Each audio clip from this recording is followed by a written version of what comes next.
안녕하십니까. 요 근래 계속 영상 올리는 그것은 평소에 긴가민가 했던 내용들, 또 더 알고 싶은 부분들에 대해서 살펴보고 있습니다.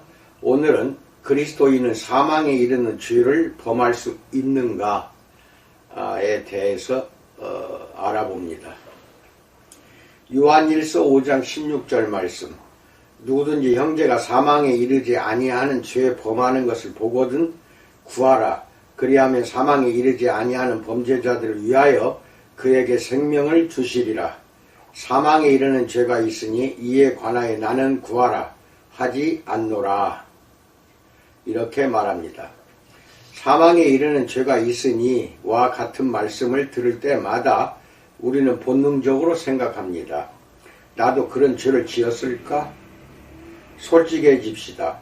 성경 속 이런 문장들은 무섭고 때로는 사람들을 깊은 두려움과 걱정, 심지어는 우울증으로 빠뜨립니다. 이러한 사람들에게는 사실상 인생의 모든 실수와 모든 방종한 생각 및 모든 우유부단한 순간들이 하나님 나라에 참여할 수 없는 근거가 됩니다. 이들에게는 성경이 그리스도인의 삶의 필수적인 것으로 묘사하는 기쁨이 거의 없습니다. 이들을 사로잡는 것은 단순히 가장 먼저 떠오르는 보다 일반적인 질문, 그리스도인은 사망에 이르는 죄를 지을 수 있는가일 뿐 아니라 보다 구체적이고 개인적인 염려의 질문, 나는 사망에 이르는 죄를 지었는가? 입니다. 독자들이 상상할 수 있듯 이 본문이 제시하는 문제들은 수없이 많고 이에 대한 해석들도 마찬가지입니다. 다음은 보다 설득력 있는 견해들과 각각에 해당하는 나의 비평적 대답입니다. 첫 번째, 사망에 이르는 죄는 배교이다에 대해서 알아봅니다. 이 본문에 대한 첫 번째 해석은 다수 아르미니우스주의자가 제시하는 것인데, 그들은 그리스도인이 신앙을 버리고 곧 은혜로부터 떨어지고 그의 구원을 잃어버릴 수 있다고 믿습니다. 하워드 마셜이 이 입장을 대표합니다. 그가 설명하는 본문의 주요 요소들은 다음과 같습니다. 요한이 이야기하고 있는 형제는 참되고 거듭난 신자이며 요한 1서가 그 용어를 사용한 방식은 이런 해석을 요구하는 듯 하다. 요한 1서 2장 9절, 10절, 11절, 3장 10절, 12절, 13절, 14절, 15절, 16절, 17절, 4장 20절, 20절, 21절, 5장 16절을 참조하세요. 요한이 염두에 둔 사망의 종류는 그것이 대조된 생명과 마찬가지로 영원한 영적 사망입니다. 사망에 이르게 하는 혹은 사망으로 귀결되는 죄는 하나님의 자녀됨과 양립할 수 없는 모든 죄를 가리킵니다. 어떤 죄들이 여기에 해당할까요? 요한 1서에 따르면 사망에 이르는 죄는 예수 그리스도를 믿고 하나님의 명령을 따르며 형제를 사랑하는 것을 의도적으로 거절하는 것이다. 이것은 홀로 생명을 주시는 분인 하나님의 아들 예수 그리스도를 믿는 것에 대한 의도적 거절을 포함하기에 사망에 이르도록 한다라고 말합니다. 반면 사망에 이르게 하지 않는 죄는 부지불식간 행해진 죄와 하나님과 그분의 구원 방식에 대한 거절을 포함하지 않는 죄다. 이 죄인은 자신의 의지를 거스르는 시험에 압도된다. 그는 여전히 하나님과 이웃을 사랑하기 원하고 여전히 예수님을 믿으며 여전히 죄로부터 자유롭기를 갈망한다라고 말합니다. 마셜은 의도적인 배교, 즉 사망에 이르는 죄와 부지불식간의 범죄, 즉 사망에 이르지 않는 죄 간에 이러한 차별을 두었는데, 그것은 속죄가 가능한 비의도적 혹은 부지불식간의 죄와 레위기의 제사제도가 용서를 허용하지 않은 의도적 혹은 고압적인 죄 사이에 구약이 두었던 차별을 기초로 했습니다. 레위기 4장 2절, 13절, 22절, 27절, 5장 15절, 17절로 18절, 여호수아서 15장 27절로 31절, 신명기 17장 12절을 참조하세요. 그리스도인들은 이 두 가지 종류의 죄를 모두 지을 수 있습니다. 형제가 사망에 이르지 않는 죄를 범하는 것을 보거든 우리는 그를 위해 기도해야 하고 하나님은 그에게 생명을 주시고자 우리의 기도를 사용하실 것입니다. 하지만 어떤 그리스도인 형제가 회개하고 믿는 것을 노골적으로 거절하고 있다면 그는 사망으로 향하고 있는 것입니다. 요한은 그를 위해 기도하라고 요구하지 않았습니다. 하지만 금하지도 않았습니다. 결과적으로 그리스도인들은 영원한 사망에 이르는 죄를 범하여 사실상 신앙을 버릴 수도 있습니다. 영원한 보증의 교리는 이런 견해에 명백히 위배됩니다. 이런 해석에 대해서는 몇 가지 언급이 이루어져야 합니다. 먼저 본문은 형제가 사망에 이르는 죄를 범한다고 이야기하지 않습니다. 이게 중요합니다. 요한은 오직 사망에 이르지 않는 죄에 한해서만 형제를 언급합니다. 두 번째로 그리스도인 형제의 죄가 사망에 이르는 종류의 죄가 아니라면 우리는 왜 하나님이 그에게 생명을 주시도록 기도해야 할까요? 마셔의 대답은 다음과 같습니다. 무의식적으로나 부지불식 간에 죄를 짓는 사람에게는 언제나 의도적으로 죄를 짓고 이어서 하나님과 용서의 길로부터 완전히 등을 돌릴 위험이 도사리고 있기 때문이다. 이러한 위험 때문에 그리스도인들이 서로를 위해 기도하는 것은 필수적인데 그렇지 않으면 이들 중 누구라도 선을 넘어 노골적이고 의도적으로 생명의 길을 거절할 수 있기 때문이다.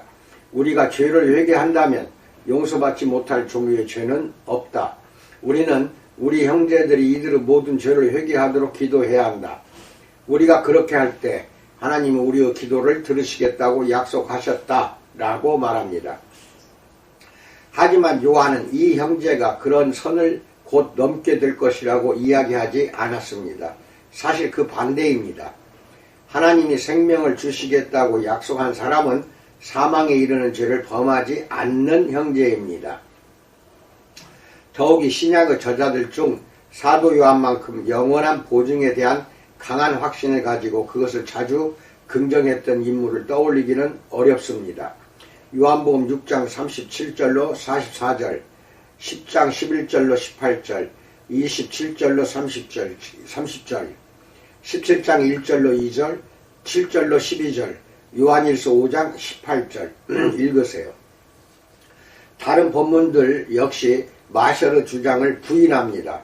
로마서 8장 29절로 39절, 고린도전서 1장 4절로 9절, 빌립보서 1장 6절, 데살로니가전서 5장 23절로 24절, 데살로니가 후서 2장 13절로 15절, 디모데후서 2장 19절, 베드로전서 1장 5절, 유다서 24절 읽으세요. 마지막으로 요한은 왜 우리에게 배도자를 위해 기도할 것을 요구하지 않았을까요? 마셜은 어떠한 사람이 자기 스스로 구원과 용서를 위해 구하지 않을 때 다른 사람이 그를 위하여 기도하는 것에는 별 의미가 없기 때문이라고 말했습니다. 하지만 이것은 그리스도인을 제외한 세상의 모든 사람에게 적용되는 설명이 아닐까요? 우리는 불신자들을 위해 전혀 기도할 필요가 없을까요? 로마 가톨릭 학자인 레이먼드 브라운은 마셜과 비슷한 견해를 주장한 것 같습니다. 그에 따르면 사망에 이르는 죄를 범하는 자들은 빛보다 어두움을 선호하는 세상에 나아가 마귀의 자녀가 되기로 선택한 이전의 형제 자매들이다. 예수는 이러한 세상을 위해 기도하기를 거절했고 요한복음 17장 9절 읽으세요. 따라서 요한서신을 기록한 저자를 지지하는 사람들 역시 세상에 속한 자들을 위해 기도해서는 안 되었다. 요한일서 4장 5절 읽으세요. 저자의 독자들이 믿음으로 나아와 사도 요한의 형제 공동체에 합류했을 때 이들은 사망에서 생명으로 옮겨졌다. 요한일서 3장 14절 읽으세요. 그 공동체를 떠나온 자들은 자신들이 이 형제들을 미워한다는 사실을 증명했고 과정을 뒤집어 생명에서 사망으로 옮겨졌다. 이런 의미에서 이들의 죄는 사망에 이르는 죄이다 라고 말합니다.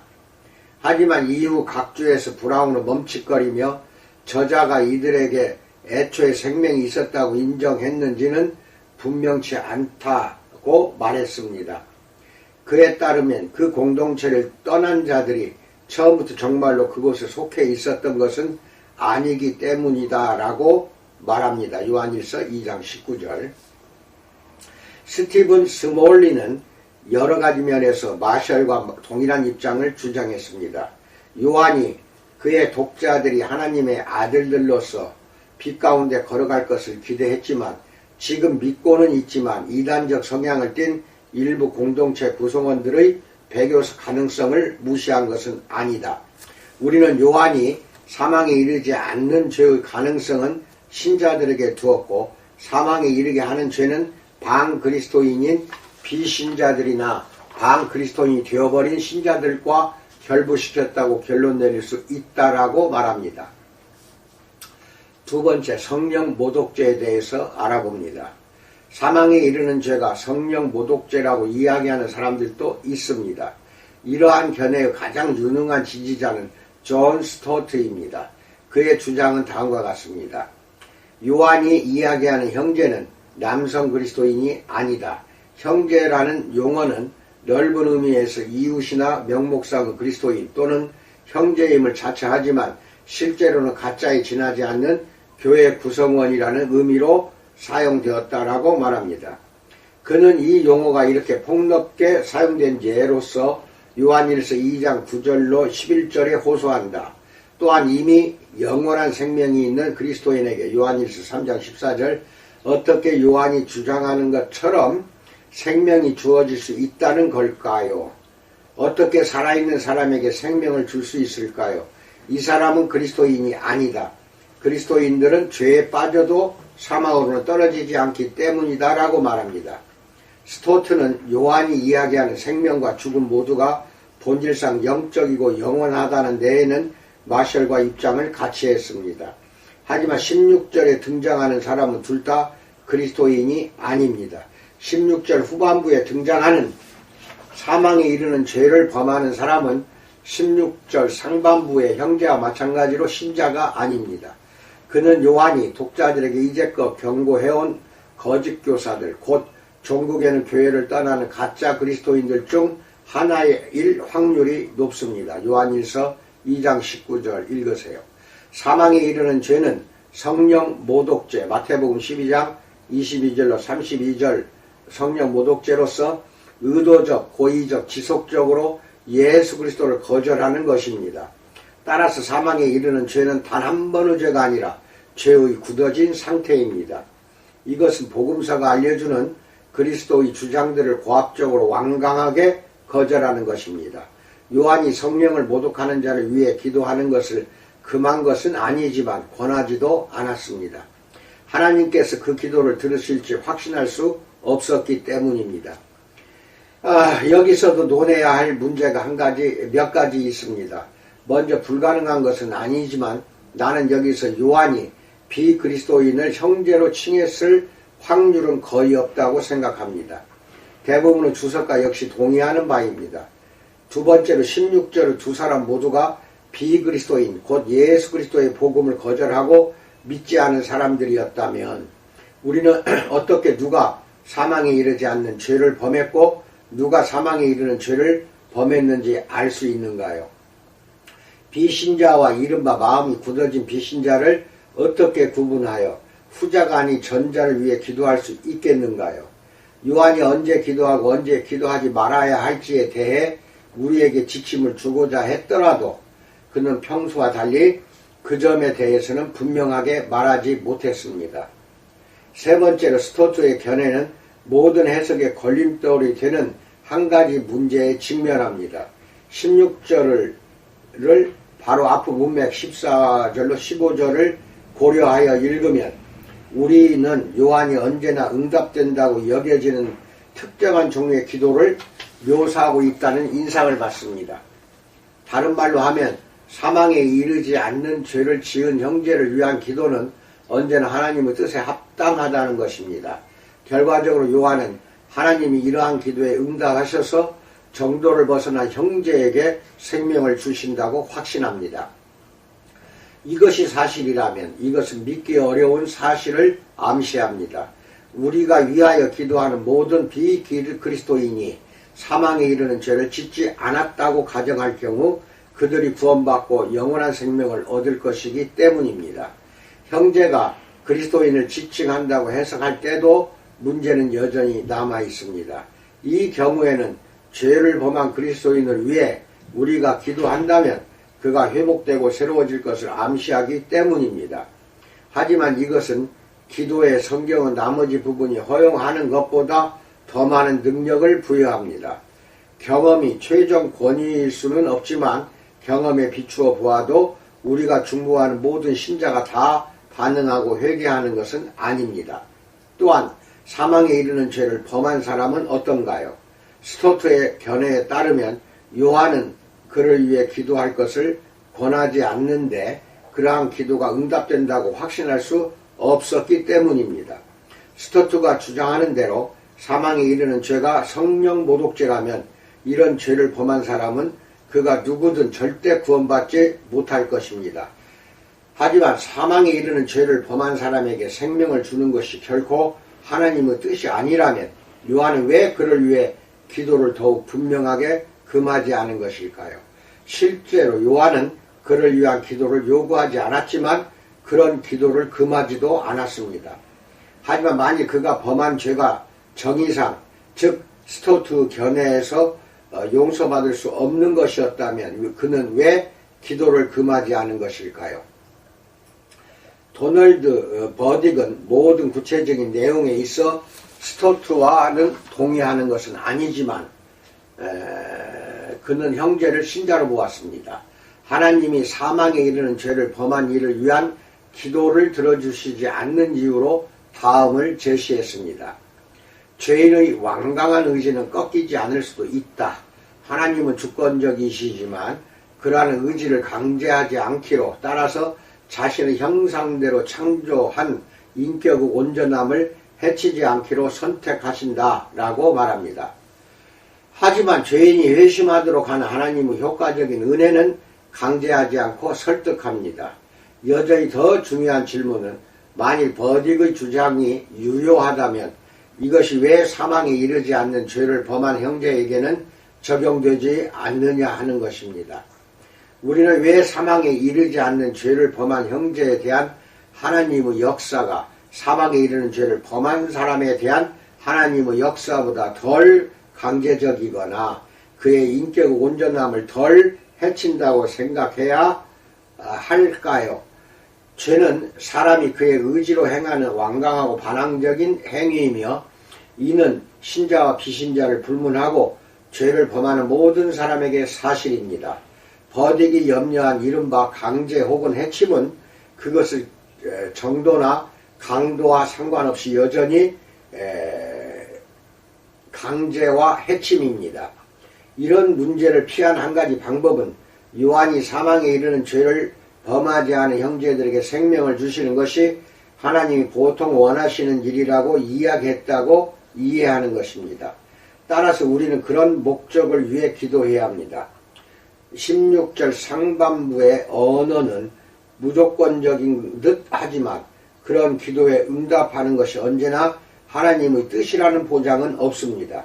하지만 이것도 왜 요한이 정의상 즉 스토트의 견해에서처럼 결코 죄사함을 받을 수 없는 이들을 위한 기도를 금하지 않았는지는 설명하지 못합니다. 즉 예수가 성령 모독죄를 사함받을 수 없는 죄로 이야기한 사실을 기억하십시오. 마지막으로 사망에 이르는 죄를 범한 사람이 비그리스도인이라면 그는 이미 죽어 있습니다.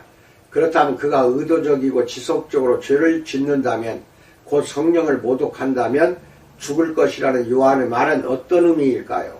스토트는 이 사람이 이미 죽어 있지만 계속해서 믿지 않음으로 둘째 사망, 요한계시록 20장 11절로 15절 읽으세요. 그 사망을 당할 것이라는 데 동의합니다.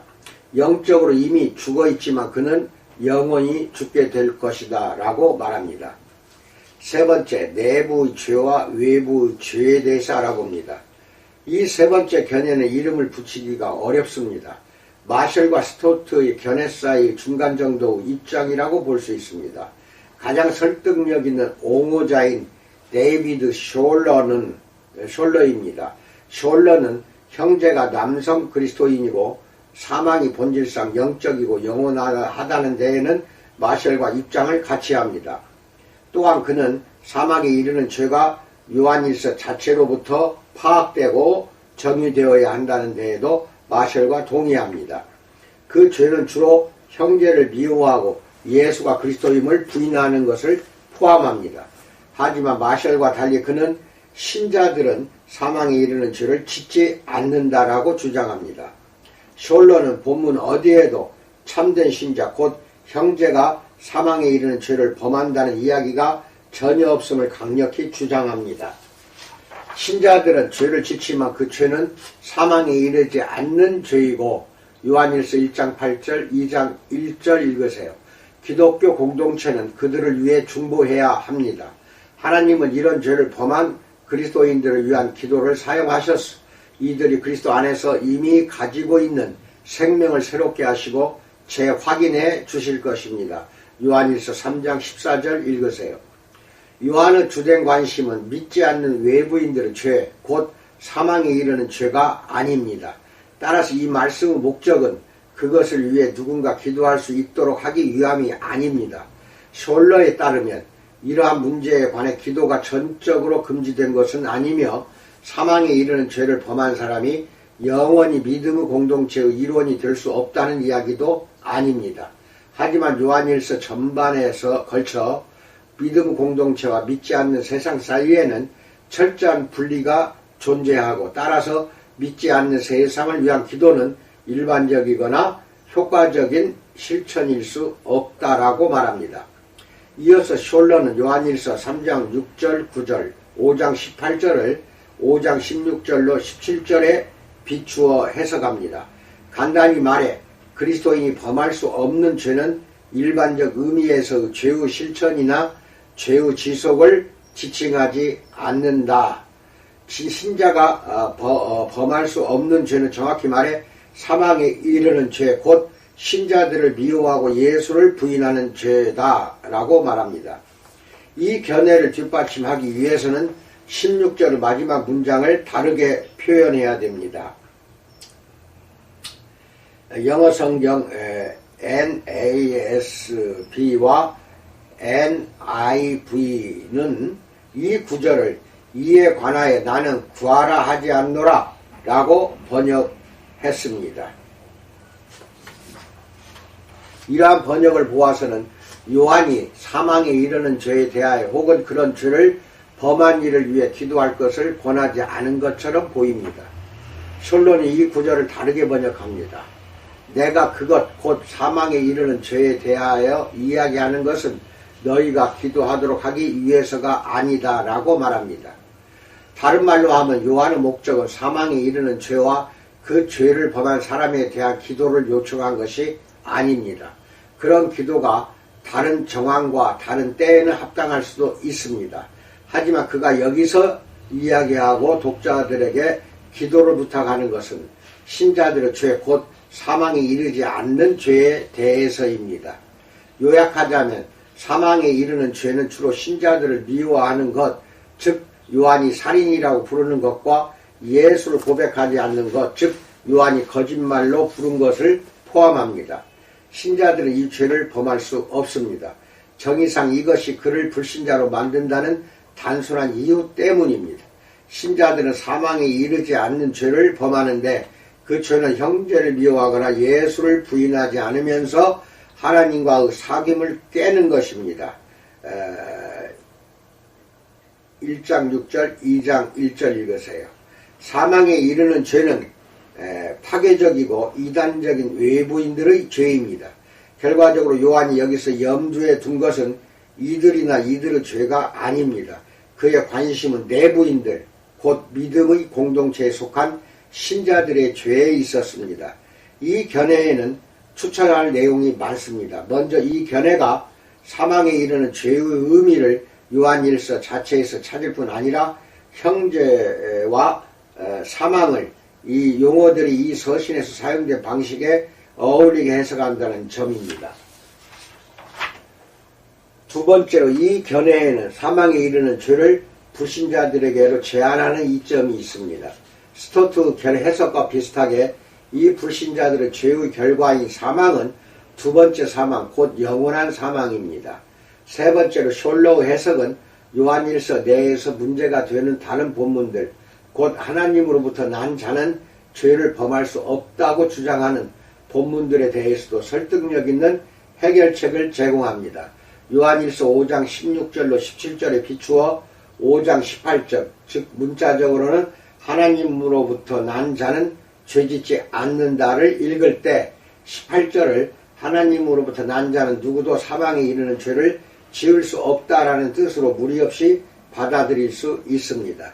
이 견해에 있을 수 있는 유일한 문제는 하나님이 그에게 생명을 주시리라 라는 구절입니다.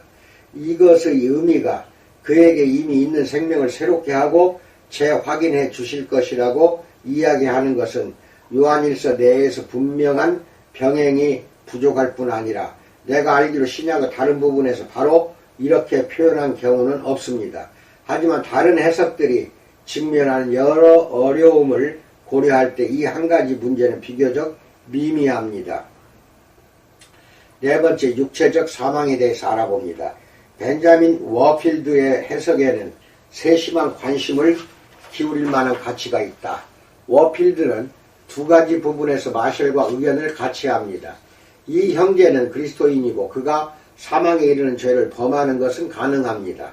워필드가 마셜과 의견을 달리하는 부분, 즉 마셜은 부인하는 영원한 보증을 그가 긍정한 것 외에도 그 부분은 문제의 사망이 영적이지 않고 육체적이다라는 그의 믿음에서입니다. 신약은 지속적이며 회개하지 않는 죄 때문에 신자들이 질병이나 때로는 육체적 죽음의 고통을 당한다고 말합니다.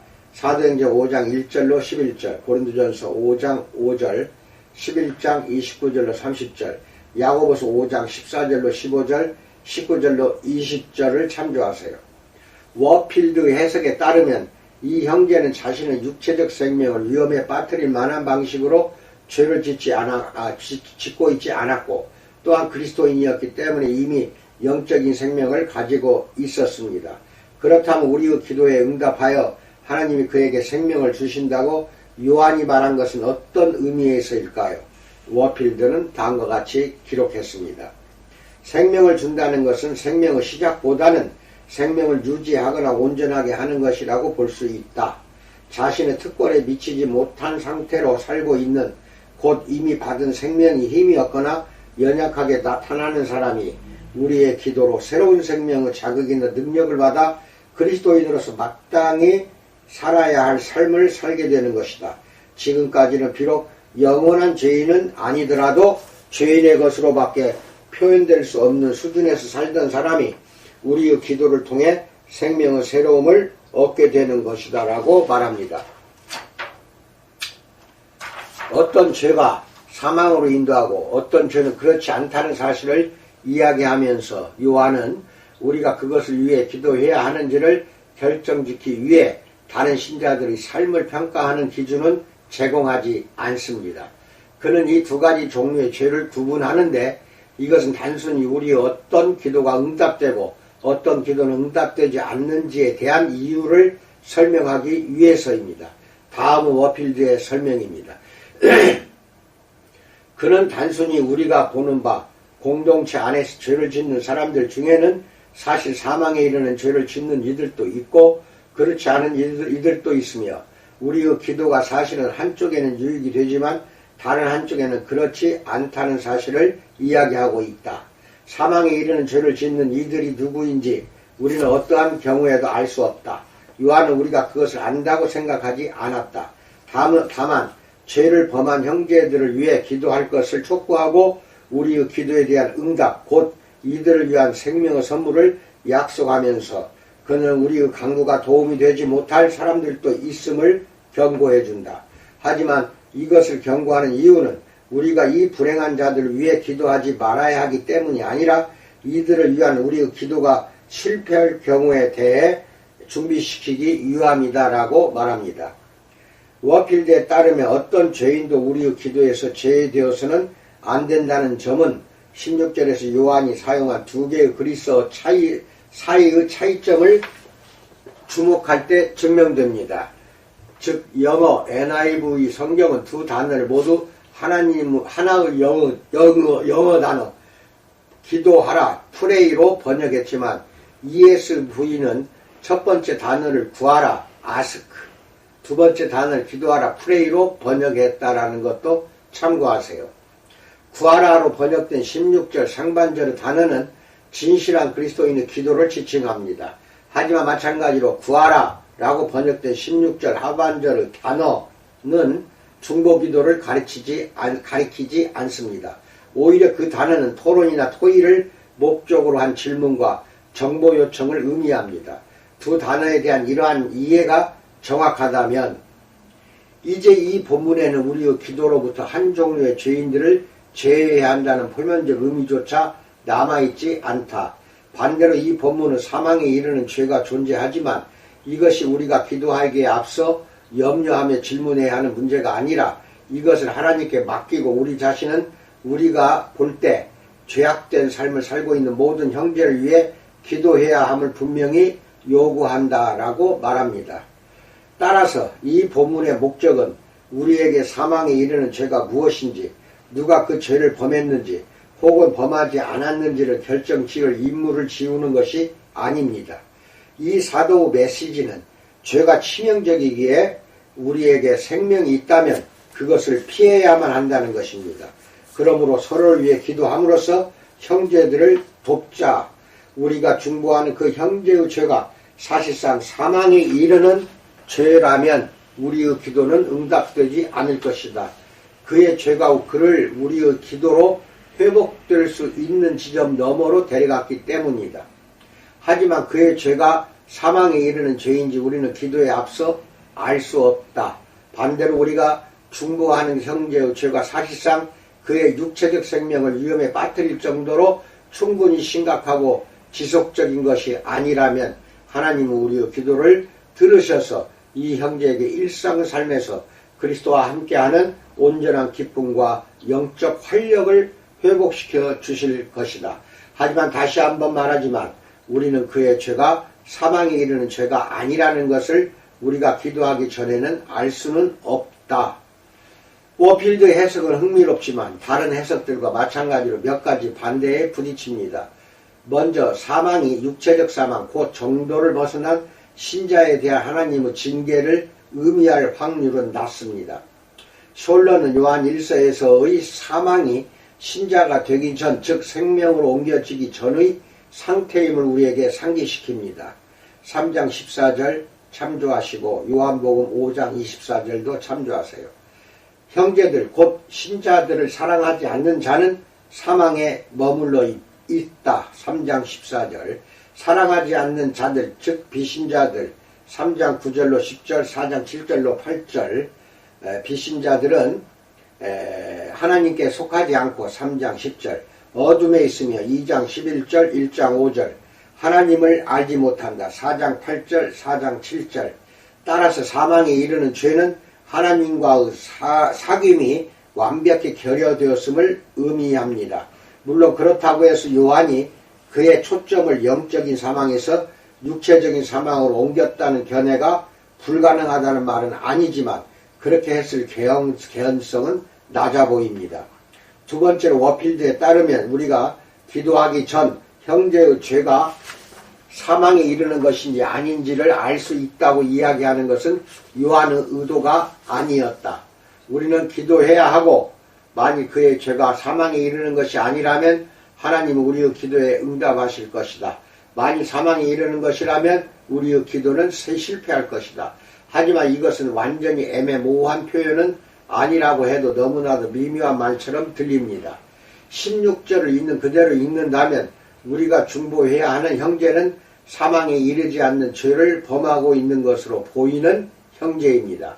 만일 요한이 그의 죄가 사망에 이르는 것인지를 우리가 알 수 있을 것으로 기대하지 않았다면 그가 이렇게 표현한 방식에는 분명 문제가 있습니다. 마지막으로 헬라어 아이테오 16절에서 사용되었고요. 에로테오 16절 하반부에서 사용되었습니다.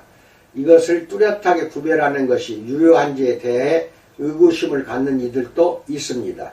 요한복음에서 이런 차이가 적용되는 것으로 보이는 몇몇 구절이 있기는 합니다. 요한복음 14장 14절, 16장 19절, 23절. 하지만 요한 1서에 대해서 대부분의 현대 주석가는 이 단어들이 동의어이며 사도가 이것에서 저것으로 옮겨간 것은 다만 문제적인 이유라고 문체적인 이유라고 주장합니다. 이 두 가지 용어 사이의 차이를 유효한 것으로 받아들인다고 해도 사망이 꼭 육체적인 것일 필요는 없다는 사실 역시 주목해야 합니다. 이제껏 살펴본 모든 견해도 두 용어를 구분하는 관점과 어울릴 수 있다고 충분히 생각할 수 있습니다. 다섯 번째, 결론을 말합니다. 이 본문에 대해 어떠한 결론이든 내리기가 약간은 주저됩니다. 하지만 대안이 없다면, 그리고 추측하기로 독자들은 나의 대답을 기다리고 있을 것이기에 나는 이 관점을 지지하는 많은 이들 중에서도 숄러와 야브로우 견해를 지지해야 할 것 같습니다. 따라서 이번 설교의 제목이 제시한 질문에 대한 나의 대답은 아니다. 그리스도인은 사망에 이르는 죄를 범할 수 없다. 그런 죄가 바로 비그리스도인을 식별하고 정의하는 것이기 때문이다. 입니다. 좌우지간 그리스도가 다시 오셔서 우리의 모든 실수를 바로잡기까지 이 본문이 신약을 통틀어 가장 난해한 본문들 중 하나라는 악명 높은 주장은 지속될 것입니다. 그때까지 우리가 추구해야 할 현명한 방향은 해석학적 겸손일 것입니다. 이상입니다. 성경 해석하기가 어려운 구절들이 있습니다.